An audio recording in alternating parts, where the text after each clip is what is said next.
So in this Visme tutorial video, I'm going to be showing you guys how to duplicate a video here on Visme.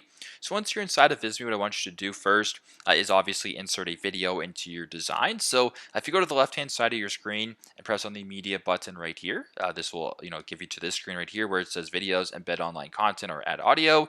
We just want to go ahead and press on videos right here. Now we're on the stock footage tab, so we can scroll down for demonstration. How about we select nature? I'll press on all, and then how about this school of fish right here? Now, pretty straightforward. If you want to duplicate the video, the easiest way to do it is actually through your keyboard. Press on the video right here. If you're on a Mac, for example, press on Command C and then press on Command V, and then you duplicate the video right there. Now, another way to do it in case your keyboard is broken for whatever reason, or you've made some edits that you want to keep the same, press on the video, go to the top right, and right beside where it says arrange, and there's this trash can or the delete button, there's these two sheets right here that says duplicate. If you were to go ahead and just press on duplicate, it does the exact same thing. So pretty straightforward, but that's how you guys can duplicate a video here on Visme. Thanks again for watching, and I hope this video helps.